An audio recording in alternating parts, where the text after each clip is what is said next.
Hi, I'm Caden, here with my brother, Cal, and you're watching Eating W's. eat the W. That's a W. Let's eat one. Let's eat one. That's a W. On today's episode of Eating W's, we have our NFL Week 17 predictions. But before we jump into those games, just a quick update on Cal and I's head-to-head pick'em game. We both had pretty damn solid week last week and actually tied at 13 points apiece. So much better than the last time we had the full slate of games. But that does keep me with the lead of only 2 still, putting us at a total of Callan with 153 and me with 155. So still extremely tightly contested even after 2 solid weeks now. Yeah, and that was a very good week of picking for both of us.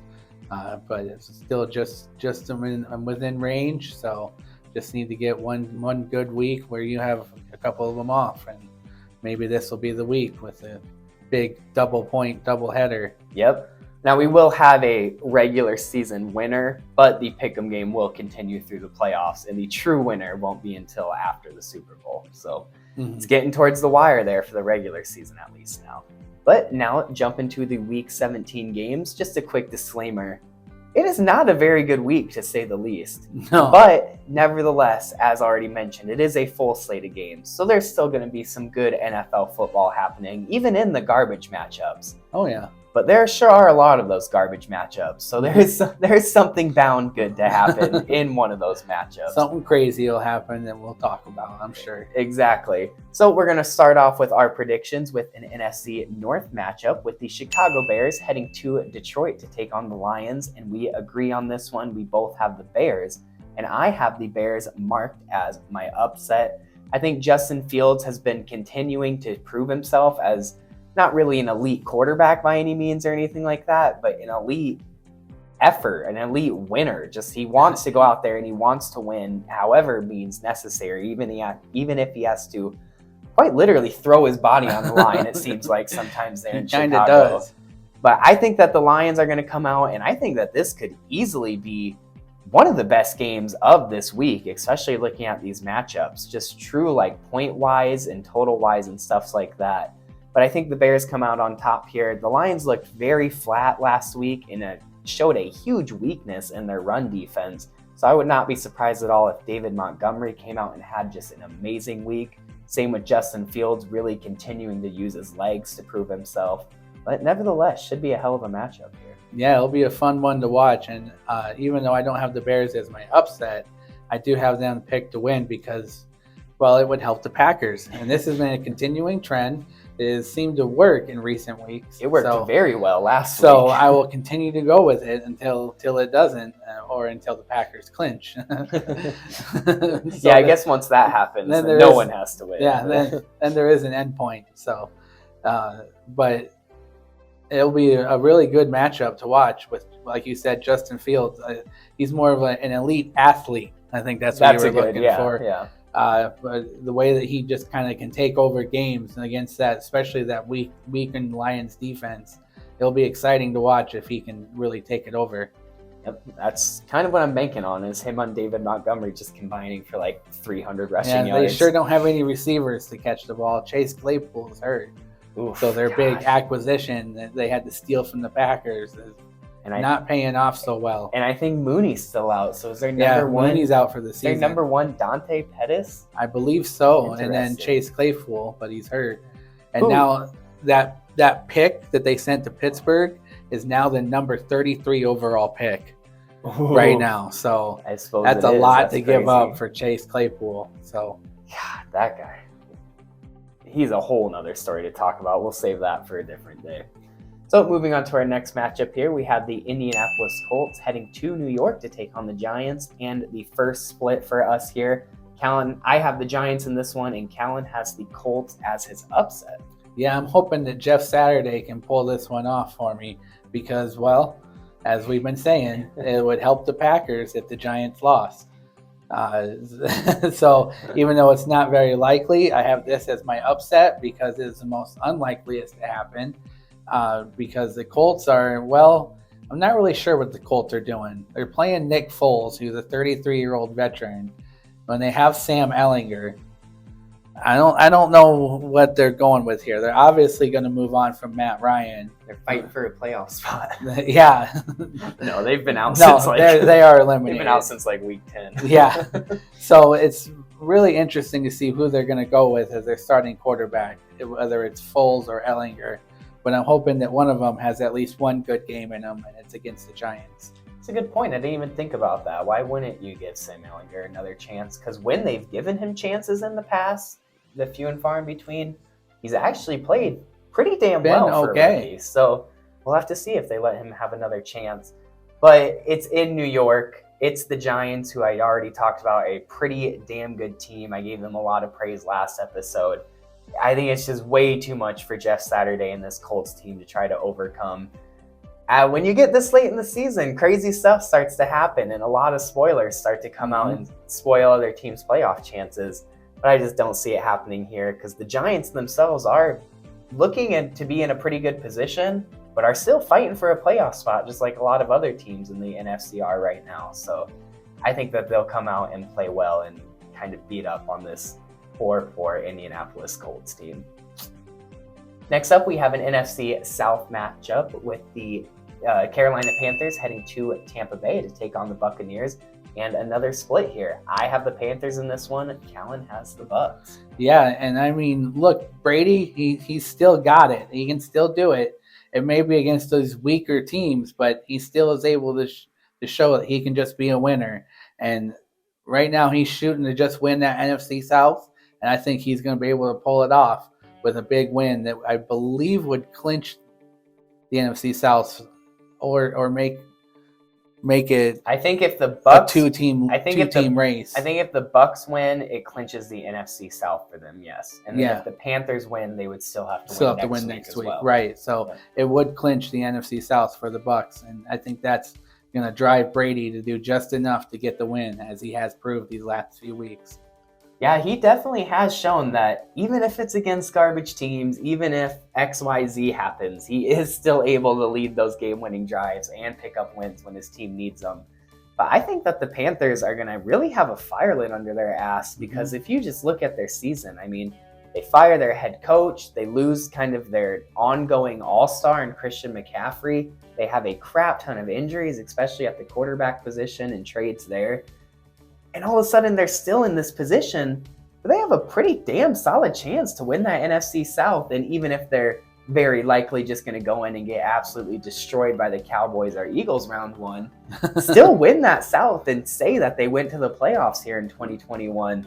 So it's a weird situation for them, but that brings a lot of motivation to a team. And I think that they're going to be able to go into Tampa Bay and kind of play spoiler and play upset more than anything and beat the Bucs. And then once you get that motivation from beating the Bucs, you better go out and win next week and actually lock down that division. Yeah. Because if they beat the Bucs and then lose week 18 and don't get to go to the playoffs anyway, that would be an arrow to the heart, to say the least. But I'm sure they'll continue to do it just as they did last week against the Detroit Lions and really lean on Dante Foreman, Chuba Hubbard in that rushing attack, because they've shown that, man, it works when they're on. Yeah, they definitely have. They've leaned on a three-headed running back attack. But one thing I am worried about in this is Sam Darnold.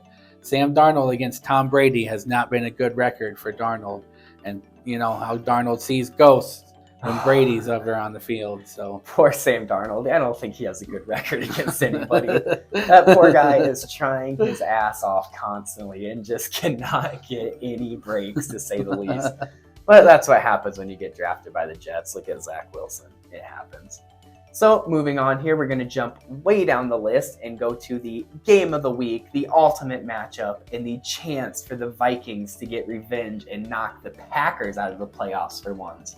After so many years, we have the Vikings heading to Green Bay to take on the Packers. And of course, a split here and a double down, double lock. I have the Vikings locked in, and Callan has the Packers locked in. Yep, this is going to be an ultimate game, and it's an ultimate showdown for really a lot for both teams. Obviously, one a little bit more than the other, considering one has clinched a playoff spot already. But I know that the Vikings still want that one seed, so I definitely don't blame them for trying for that. And then one thing about this game that I'm going to look for is to get the running game going. And as well as our defense played last week, if we can get the running game going again, I think that's one big weakness for the Packers or for the Vikings defensive front against them. Oh man, it sure is. Yeah. So hopefully we can get Aaron Jones going at home, get some A.J. Dillon rocking in the cold. I think it'll be a really good game for the Packers running game against the Vikings. Yeah, the Packers, of course, are still fighting for a playoff spot. But as Kyle mentioned, the Vikings really do have a lot to fight for still as well, because not only if the Eagles lose out and the Vikings win out, the Vikings actually take that 1 seed. But more than anything, we're just fighting to stay in that 2 seed, because the San Francisco 49ers, I believe, may even have the tiebreaker on us. I'm not positive on that. So they're truly only 1 game behind us, sitting there at that 3 seed, and they got 2 pretty easy matchups these last 2 weeks. So they are right on our heels, to say the least, as well. But I think the Vikings are going to win this one, of course, because I'm a Vikings fan. But I think a huge key to this one is going to be how the secondary steps up against Aaron Rodgers, because I know he didn't look great week 1, but those wide receivers, those rookie wide receivers that struggled week 1, have really developed, and they've been starting to show themselves recently. So we have a very beat-up secondary, Minnesota does. So Aaron Rodgers might be able to take advantage of some of those holes and miscues in our secondary much more than he was able to in week 1. And, of course, the key on our offense is Justin Jefferson. If you take out week 1 of his rookie year when he didn't get any snaps, he might average upwards of 150 receiving yards against the Packers. He just always finds ways to get open and puts up huge games against the Packers. He might put up 200 yards against the Packers again. If we can hold him under 200, it's really that's something, the key. It's really something you got to watch out for, because him putting up 200 against the Packers, if you look at former track records, is not at all too far out of the pictures. No. It's a very possible I'm very possibility. concerned about the Packers secondary against Justin Jefferson. So it's really going to come down to the wide receivers and the corners for the Vikings, just as it usually does, to be dead honest. Yeah, and actually, depending on what happens earlier in the day, since this is a 3:30 game, if the Commanders lose and the Seahawks lose, it is not an official elimination game for the Packers. There's still a clinching scenario in Week 18, as long as all the other teams lose again that we need to lose. Which seems to happen for them, so we'll have to see. Which does seem to happen in recent weeks. So it's crazy, but maybe it's about time we're getting the lucky breaks late in the season. Yeah, sure. You always get the lucky breaks. Your luck's run out. Moving on to the 2 primetime games to finish it up here, we have the Steelers heading to Baltimore to take on the Ravens for Sunday Night Football. We agree on this one. We both have the Ravens. The Steelers have played much better in the second half of the season, and I gotta say, I'm really impressed at the way Pickett has been able to come back from a slow start. Najee Harris has been picking it up a lot more recently, but nevertheless, even with Tyler Huntley still playing, I think the Ravens are just going to be too much for the Steelers to handle at the moment. The Steelers are still kind of rebuilding, and it's in Baltimore, just a little too stacked up against the Steelers. I think the Ravens got this one. Yeah, it's likely that the Ravens win. They're still fighting for that AFC North title against the Bengals, so they still have a reason to play, even though they have clinched a playoff spot already. But the Steelers are just, like you said, they're a rebuilding team. They, played well last week against the Raiders, did enough to honor Franco Harris, had a late rally against the Raiders, just as they usually had back in the 70s. So history repeated itself nearly. There was no immaculate reception, but That's the comeback. I didn't even think about that. Yeah. That was Yep. That's funny. So I believe it was what was it? It's like the 30th anniversary of the immaculate reception. So. Oh God, it's gotta be more than that. Wasn't that way back when, in like the 70s and 80s? Yeah, gosh, I can't remember the exact date of it. You might be pushing like 40 or 50 on but that. Yeah, it was to honor Franco Harris and the immaculate reception. So that was a good win for the Steelers. But I just don't think that it'll be enough for them to overcome against the Ravens. Yep, that's a good team. And then finally for Monday Night Football, we have what might actually be the best matchup of the week. We have the Buffalo Bills heading to Cincinnati to take on the Bengals in a split here. Callan has the Bengals in this one. I have the Bills. This is going to be a hell of a game. It's really going to be. It's a complete toss-up on who's going to win. But I have the Bills in this one just because they haven't been looking great this season. They haven't really lived up to what they should be. But I think now that we're getting a little closer to playoffs, they're going to kind of open their eyes a little more and be like, we better get our shit together or else we're going to get upset round one or maybe not even get that first seed and have to play wild card weekend. So I think that they're really going to start locking in, especially against a good team like the Cincinnati Bengals. And they're going to be able to come out and play well and on this road game. Yeah, I picked the Bengals partially because so that we have a difference in one of our picks, and the Bengals are the home team. And they've come out and shown to be really explosive, especially with Jamar Chase being back and Joe Mixon getting on a hot streak. So I think that they're going to be able to overcome that Bills defense, and it'll be a shootout that the Bengals will win just barely. Oh yeah, that is going to be an exciting one to watch, to say the least. But that was our NFL Week 17 predictions. Thank you all so much for watching, and if you enjoyed, don't forget to hit the like button. But until next time, don't forget to eat the W.